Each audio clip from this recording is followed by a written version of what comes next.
सुरुवातीला धाराशिव मधली बातमी आहे। धाराशिव जिल्ह्यामधील ढगे चिंचपूर इथे बंधाऱ्याला पाणी अडकून मोठ्या प्रमाणात नुकसान झालंय। पाटबंधारे विभागाने बंधाऱ्याच्या देखभालीकडे दुर्लक्ष केलं आणि त्यामुळे नुकसान झालेलं आहे असा आरोप स्थानिकांनी केलाय। बंधाऱ्याला अडकलेल्या झाडाझुडपांमुळे बाणगंगा नदीपात्र सोडून वाहतीये। पुढील काळामध्ये सुद्धा पावसाची शक्यता असल्यामुळे लवकरात लवकर याची देखभाल दुरुस्ती करण्याची मागणी आता ग्रामस्थ करत आहेत। धाराशिव जिल्ह्यामधील ढगे चिंचपूर इथे बंधाऱ्याला पाणी अडकून मोठ्या प्रमाणात नुकसान झालंय। धाराशिव जिल्ह्यात पावसानं हाहाकार माजवलेला आहे।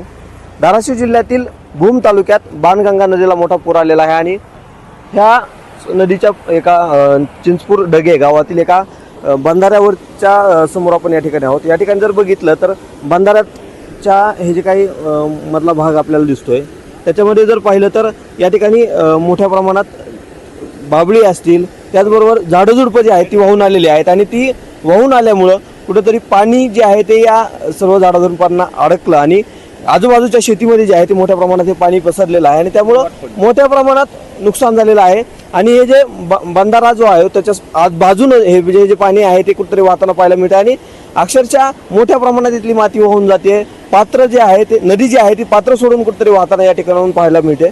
आपल्यासोबत येथील स्थानिक ग्रामस्थ आहेत, आपण त्यांचे संवाद साधणार आहोत। मला सांगा काय विषय नेमका आता आहे? इथं 2 महिन्याखाली आम्ही पाटबंधारे विभागाला अर्ज दिला होता की साहेब बंधाऱ्यामध्ये भरपूर झाडं अडकलीत, मोठं पाणी येतंय, जर अजून पाणी जर जास्त आलं तर आमच्या ह्या शेतात पाणी शिरण, सर्व नुकसान होईल, तुम्ही तातडीनं एवढं काहीतरी करून झाडं काढा। पण त्यांना ह्याच्याकडे अजिबात दुर्लक्ष केलेलं आहे। इथं कोणी त्यांचं बघायला पण आलेलं नाही। त्याच्यामुळे आज हे आमच्या पूर्ण शेतीचं इथलं नुकसान आहे। तुम्ही बघताय ही रस्ता सुद्धा खांदून गेलाय सगळा इकडच्या साईडनं, नदीचं पात्र कुठून पडलंय, बाजूनं पडलंय। ह्या शेतातनं सगळे आमचे सोलर पत्र्याचे शेड होते, आमचे गंजीच्या गंजी इकडे उडून 500 मीटर पर्यंत गेलेले आहेत तिकडं आणि त्याच्यामुळे ह्या द्राक्ष बागा हे सगळे आडवं झालेलं आहे, भरपूर नुकसान झालेलं आहे। फक्त हे पाटबंधारे विभागानं ही झाडं न काढल्यामुळं ही सगळं किती क्षेत्राचं नुकसान झालं साधारणतः? भरपूर क्षेत्रात नुकसान झाले साहेब, सांगा येत नाहीत। नदीकाठचा पूर्ण भाग पाण्यात माती जैत खाणून गेला साहेब, पूर्ण जनावर कोटाचे कोट वाहून गेलेत, भरपूर नुकसान झालंय।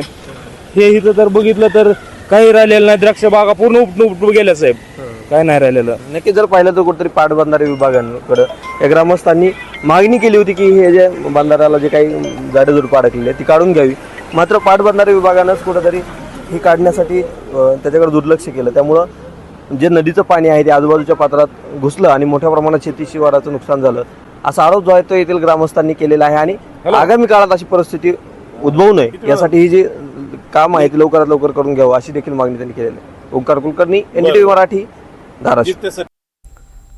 तिकडे अमरावतीच्या दर्यापूर शेत शिवारात अतिवृष्टीचा मोठा फटका बसलाय। शेत पूर्णतः पाण्याखाली गेलेलं आहे आणि शेतामधील सोयाबीन पिकांचं मोठ्या प्रमाणात नुकसान झालंय। पावसामुळे शेती पूर्णतः पाण्याखाली गेल्यामुळे शेतकऱ्यांना आर्थिक फटका सहन करावा लागतोय आणि आता त्याचमुळे भरपाईची मागणी सुद्धा केली जाते। शेतकरी हतबल झालेला आहे, सोयाबीन पीक पूर्णतः नष्ट झालेलं आहे आणि तातडीनं नुकसान भरपाई द्यावी अशी मागणी शेतकऱ्यांची आहे।